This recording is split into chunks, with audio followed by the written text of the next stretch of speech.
धाम पर आए। आज के समय में भी उनके चिंतन और दर्शन की प्रासंगिकता वैसी ही बनी हुई है जैसी प्रासंगिकता आज से 626 वर्ष पहले थी। ऐसा इसलिए क्योंकि इस संसार में जब तक भूख का अस्तित्व रहेगा तब तक भोजन की प्रासंगिकता बनी रहेगी, जब तक प्यास का अस्तित्व रहेगा तब तक पानी की प्रासंगिकता बनी रहेगी, जब तक अंधकार का अस्तित्व रहेगा तब तक प्रकाश की प्रासंगिकता बनी रहेगी, जब तक संसार में दुख और अशांति रहेगी तब तक संसार में मुक्ति शांति की प्रासंगिकता बनी रहेगी।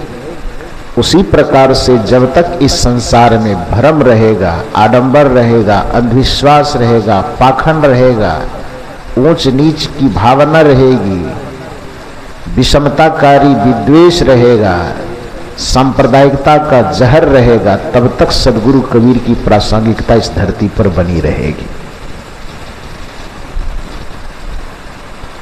इस धरती पर मनुष्य जो विभिन्न मुद्दों पर एक दूसरे से बटे हुए थे, एक दूसरे पर तलवार खींचे खड़े थे, सदगुरु कबीर का आगमन जब उन सबों के बीच हुआ तो सबके हाथ से तलवार गिर करके दो परस्पर विरोधी व्यक्ति एक दूसरे के समीप आ गए, दो परस्पर विरोधी संप्रदाय एक दूसरे के समीप आ गए, दो परस्पर मत पंथ एक दूसरे के समीप आ गए। और कबीर साहब ने मानवता का वो धरातल दुनिया को दिखाया जिस धरातल पर खड़े होकर के इस संसार को स्वर्गमय बनाया जा सकता है। सदगुरु कबीर साहब दुनिया में जितने प्रकार के विवाद थे उन सभी विवादों के समाधान के रूप में इस धरती पर आए। कबीर साहब के सामने जाने पर झंझट 2 मिनट में सुलझता हुआ दिखता था। कुछ लोग ईश्वर के नाम पे लड़ रहे थे, कुछ ने कहा कि हमारा ईश्वर का नाम राम है, कुछ ने कहा हमारे ईश्वर का नाम कृष्ण है, कुछ ने कहा हमारे ईश्वर का नाम मोहम्मद है, कुछ ने कहा हमारे ईश्वर का नाम महादेव है, कुछ ने कहा हमारे ईश्वर का नाम शिव है, कुछ ने कहा हमारे ईश्वर का नाम शक्ति है। कबीर साहब ने कहा कि अलग अलग नाम होने से ईश्वर की उपस्थिति, ईश्वर की सत्ता अलग अलग नहीं होती है ना। लोगों ने कहा कैसे? तो कबीर साहब ने बीजक में कहा कि राम खुदाय शक्ति शिव एके। राम कहो, खुदा कहो, शक्ति कहो, शिव कहो, सब एक ही तत्व के अलग अलग नाम है। लोगों ने प्रश्न किया कि किसी एक चीज का नाम अलग अलग कैसे हो सकता है? कबीर साहब ने कहा कि चूंकि मैं प्रयोग में विश्वास करता हूं, लिखा लिखी की बातों में कम, देखा देखी की बातों में ज्यादा विश्वास करता हूं, अनुमान की बातों में कम, अनुभव की बातों में ज्यादा विश्वास करता हूं, तो थोड़ा प्रयोगात्मक विधि से समझो। एक व्यक्ति सभा में है, उस व्यक्ति को खड़ा कर दिया जाए और सभा में बैठे हुए उसके जितने रिश्तेदार हैं उस खड़े हुए व्यक्ति को देख रहा है। एक व्यक्ति प्रश्न किया कि इस सभा में जो बीच में एक खड़ा व्यक्ति है, आप लोग बताइए कि ये कौन है?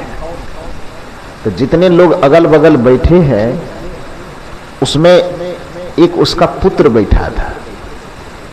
तो उस खड़ा व्यक्ति को पुत्र बताएगा तो क्या बताएगा? कौन खड़ा है? कहा मेरा पिताजी खड़ा है। बगल में एक कोई व्यक्ति था, उसको विचारक ने कहा कि लिख लीजिए ये व्यक्ति कौन खड़ा है? तो कहा पिता खड़ा है। दूसरे व्यक्ति वहां से वो कहते हैं कि नहीं नहीं, ये मेरा भाई खड़ा है। वह इसलिए कहा क्योंकि उसका छोटा भाई होगा। तो कहा मेरा बड़ा भाई खड़ा है। अच्छा कोई बात नहीं, लिखने वाले से कहा लिख लीजिए कि वो व्यक्ति भाई के रूप में भी खड़ा है। उसकी पत्नी बैठी थी, उसने कहा नहीं नहीं, ये मेरा पति खड़ा है। लिखने वाले से कहा गया कि अच्छा ये भी लिख लो कि ये पति खड़ा है। तीसरे ने कहा कि नहीं, ये मेरा साला खड़ा है, उसका जीजा जी होगा। तो उसने कहा मेरा साला खड़ा है। अच्छा ये भी लिख लो कि उसका साला खड़ा है। किसी ने कहा मेरा मामा खड़ा है, किसी ने कहा मेरा नाना खड़ा है, किसी ने कहा मेरा दादा खड़ा है, किसी ने कहा मेरा फूफा खड़ा है। और जितना चीज कहता गया सब चीज उसको लिखवाता गया। अब कितने एक व्यक्ति के जीवन से कितना रिश्ता जुड़ा हो सकता है। और सब रिश्तेदार अपनी अपनी बात कहेगा तो सब अलग अलग नाम बताएगा। लिखने वाले से कहा गया कि जितना चीज लोग इसके बारे में बता रहे हैं वो सब लिख डालो। सब लिख लिया। अब पूरी सभा से पूछी गई कि बताओ इसके बारे में इसके रिश्ते के नाम बताए गए हैं 25 ठो, और आदमी खड़ा कितना है? 1 ठो। अब उस 25 रिश्तों के नाम के आधार पर यदि इस व्यक्ति के अंदर से 25 व्यक्ति निकाला जाए तो इसको काटने के बाद ये आदमी रहेगा कि पनीर का पीस बन जाएगा। ये रिश्तों की संख्या, रिश्तों का नामकरण 25, 50, 100, 1000 हो सकता है, लेकिन जिस व्यक्ति पर वो रिश्ते आरोपित किए जा रहे हैं वह व्यक्ति अनेक नहीं हो सकता है।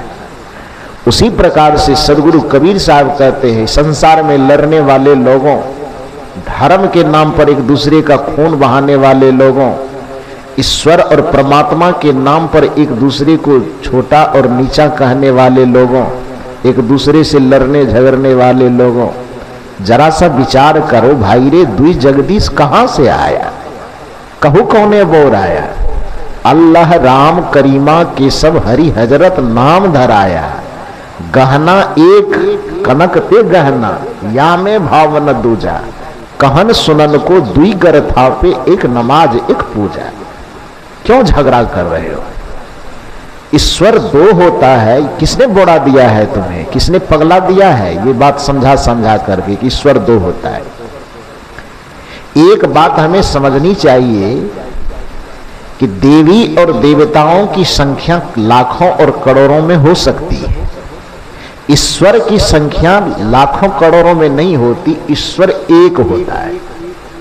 अब भेद यह समझना है कि ईश्वर क्या है और देवी देवता क्या है।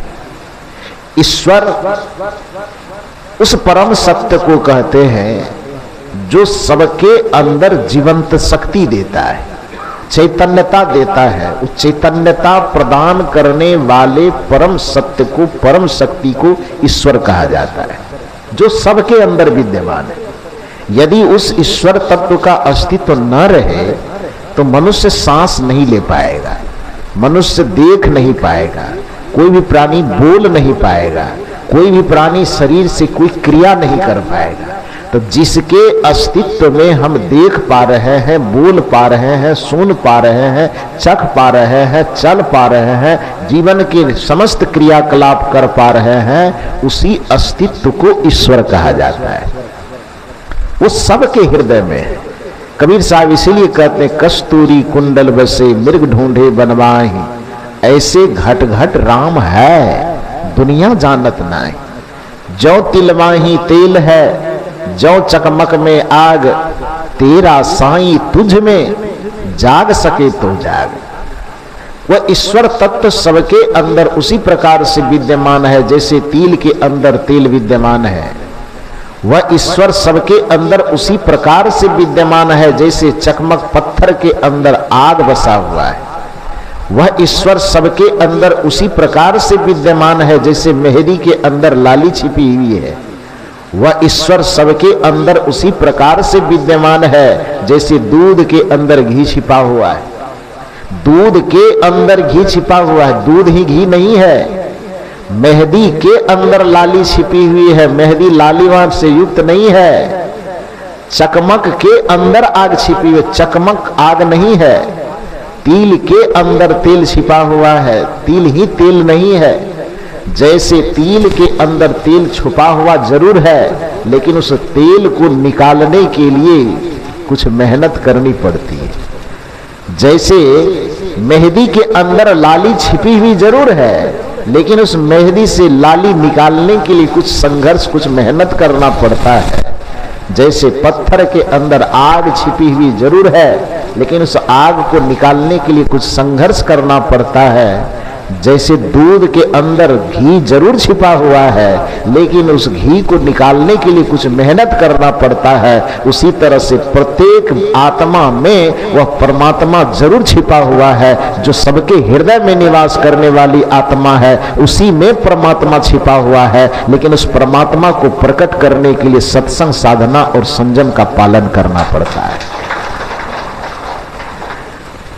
जब तक दूध को मथा न जाए मक्खन नहीं निकलेगा। जब तक तिल को पेड़ा न जाए तब तक तेल नहीं निकलेगा। जब तक मेहंदी को रगड़ा न जाए तब तक लालिमा नहीं निकलेगी। उसी प्रकार से जब तक इस आत्मा के सामने सत्संग की उपस्थिति नहीं होगी, गुरु की उपस्थिति नहीं होगी, संयम सदाचार की उपस्थिति नहीं होगी, इस आत्मा के साथ साधना भक्ति नहीं जुड़ेगा, तब तक इस आत्मा के अंदर से परमात्मा प्रकट नहीं होगा।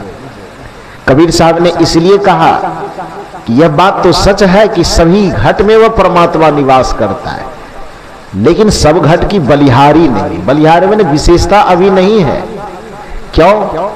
कबीर साहब की भाषा में कहते सब घट मेरो साइया सोनी सेज न को। यह बात सच है कि कोई सेज सोना नहीं है, लेकिन साहब कहते हैं कि सब घट अभी वंदनीय नहीं है, सब आत्मा अभी नमनीय नहीं है, सभी घट अभी बलिहारी योग्य नहीं है। तो बलिहारी योग्य कब होगी? जब साधना के द्वारा, भक्ति के द्वारा, संयमशील सदाचार के पालन के द्वारा अपने घट में छिपे हुए उस परम चैतना को जागृत कर लिया जाएगा, अपने अंदर में छिपे परमात्मा को प्रकट कर लिया जाएगा, तब उस घट की, तब उस जीवन की बलिहारी कबीर साहब करते हैं। सब घट मेरो साइया सोनी सेज न कोई, अब बलिहारी व सेज की जा घट प्रगट हो।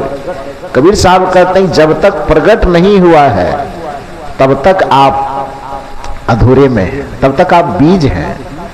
बीज के अंदर से जैसे वृक्ष को प्रकट होने के लिए एक लंबी दौड़ से, एक लंबी यात्रा से, एक लंबी संघर्ष से गुजरना पड़ता है। अब कोई बीज यह अभिमान कर ले कि हम ही वृक्ष हैं, और अभिमान करने के चक्कर में वो जमीन के अंदर जाए ही नहीं, संघर्ष करे ही नहीं, धूप से लड़े ही नहीं, बरसात में भींगे ही नहीं, ठंडी ओला से लड़े ही नहीं, गर्मी में जूझे ही नहीं, तो पलंग पर रखे रखे वो बीज वृक्ष बन जाएगा। जैसे पलंग पर रखे रखे कोई बीज वृक्ष बनने का दावा नहीं कर सकता, उसी तरह से साधना की अग्नि में, ध्यान की अग्नि में तपे बगैर कोई आत्मा परमात्मा होने का दावा नहीं कर सकता और नहीं करना चाहिए। कुछ लोग संतों की उस अनुभूति को अपना हथियार बनाता है और कहते हैं सत्संग भजन ये सब करने की तो औपचारिकता है, हम आत्मा खुद ही परमात्मा है, तो ये ध्यान करने की क्या आवश्यकता है, ये साधना करने की क्या आवश्यकता है, ये सत्संग करने की क्या आवश्यकता। जान गए आत्मा ही परमात्मा, बात खत्म होगी। ये जानने मात्र से कैसे काम चलेगा? बीज में ही वृक्ष छिपा हुआ है, यह बात परम सत्य होने के बावजूद भी उस बीज को वृक्ष बनने के लिए बहुत मेहनत करनी पड़ती है।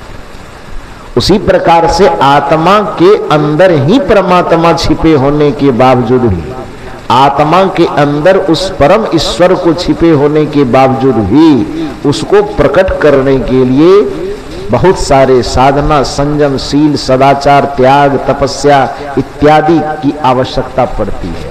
तो इसलिए ये अभिमान किसी को नहीं करना चाहिए कि हम आत्मा ही परमात्मा है तो और कुछ करने की क्या आवश्यकता है?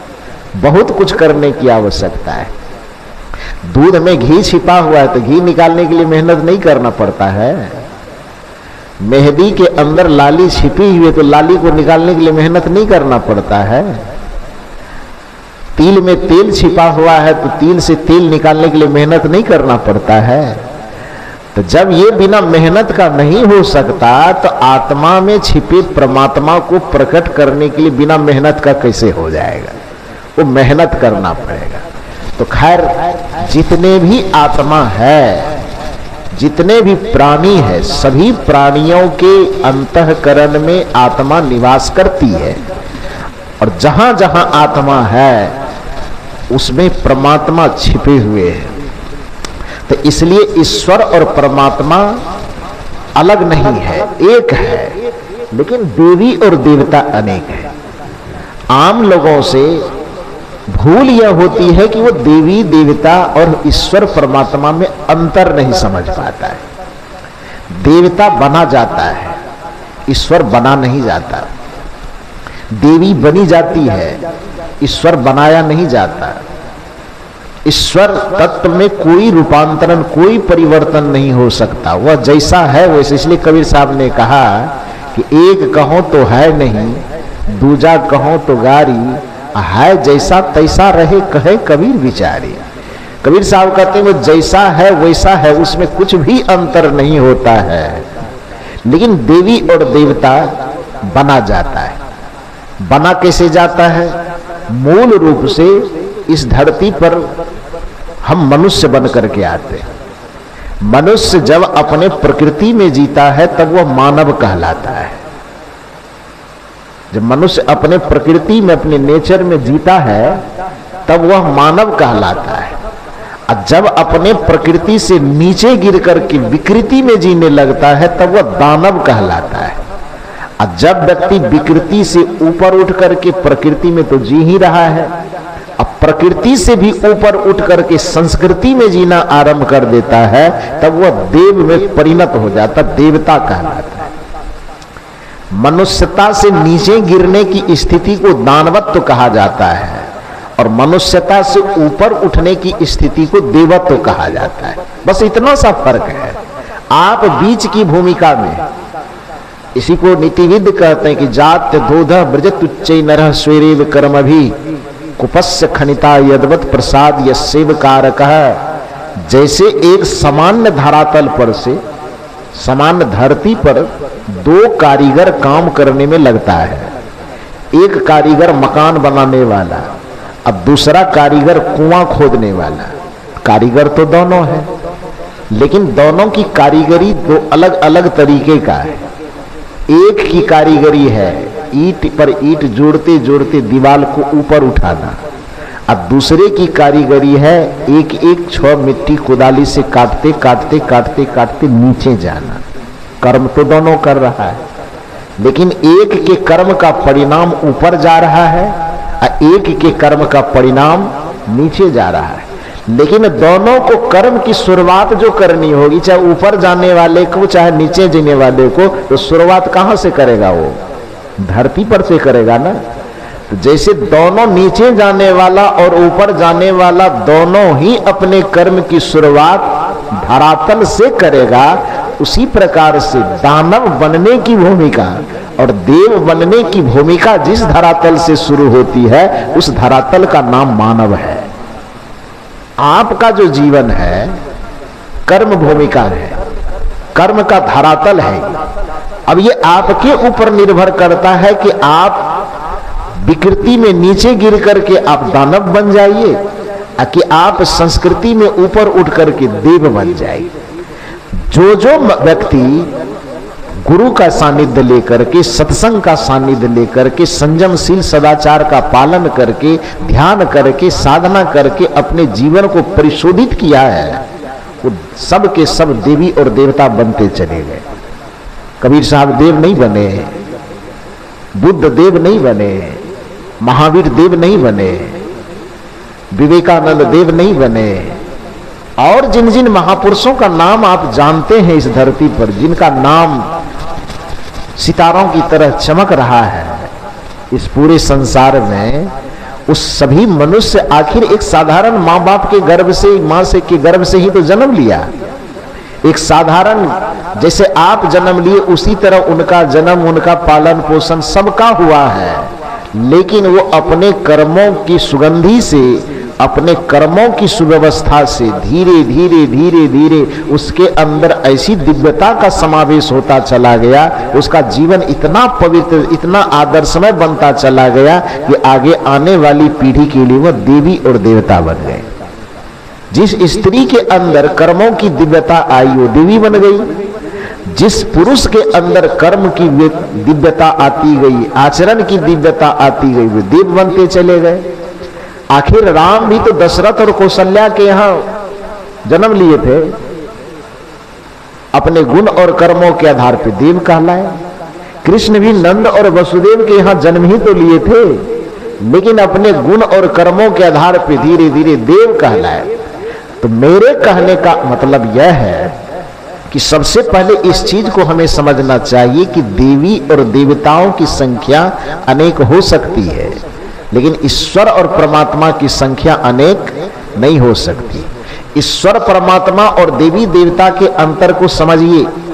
देवी और देवता बन सकता है कर्मों के आधार पे, गुणों के आधार पे, आचरण के आधार पे, आदर्श जीवन के आधार पे, निरंतर उसकी संख्या बढ़ती चली जाएगी। जो जो वर्तमान में अपने जीवन को आदर्श से, अपने जीवन को मनुष्यता से, अपने जीवन को सदाचार, शील, संयम से, अपने जीवन को परोपकारिता से, अपने जीवन को सेवा से, अपने जीवन को समाज हित में समर्पण से, जो जो अपने जीवन को जिएगा, वो आगे आने वाली पीढ़ी के बीच में, यदि वह स्त्री होगी तो देवी बन जाएगी, और यदि वह पुरुष होगा तो देवता बन जाएगा।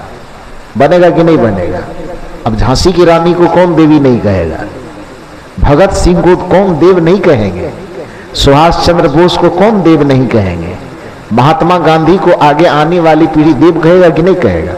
ठीक है, वो राजनेताओं के द्वारा वो खींचातानी होती रहेगी, वो राजनीति में सबका खींचातानी होता है, लेकिन आम मानव की दृष्टि से देखा जाए, मनुष्यता के दृष्टिकोण से देखा जाए, तो जिन जिन महापुरुषों ने अपने जीवन की सुख सुविधा को त्याग करके इस मानवता के हित में अपने जीवन को खपाया है, अपने जीवन को लगाया है, वो आगे आने वाली पीढ़ी उसकी कुर्बानी को याद करेगी नहीं करेगी?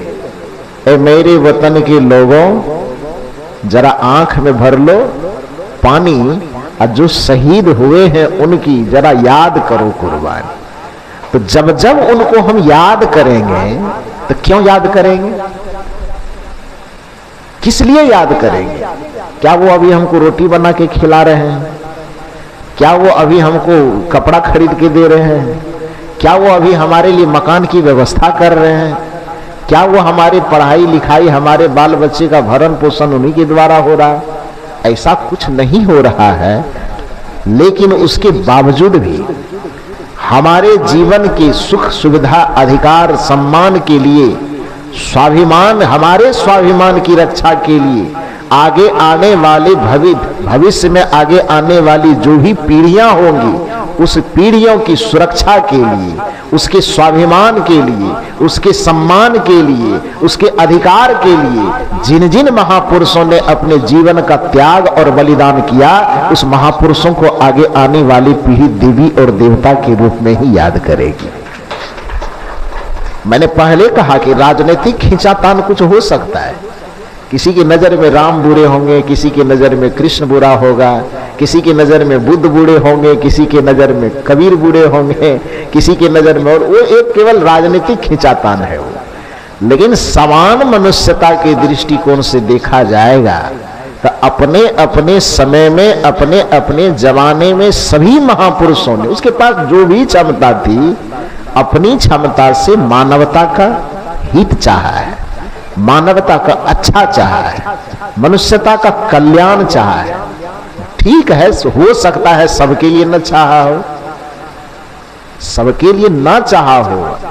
अब प्रकृति का नियम है, कि पूरे संसार में कोई भी सबको तो खुश कर नहीं सकता, कर सकता है जिसे भरमवश ही सही से प्रकृति चलाने वाले कोई भगवान को माना जाता है कि पूरे संसार भगवान चला रहा है।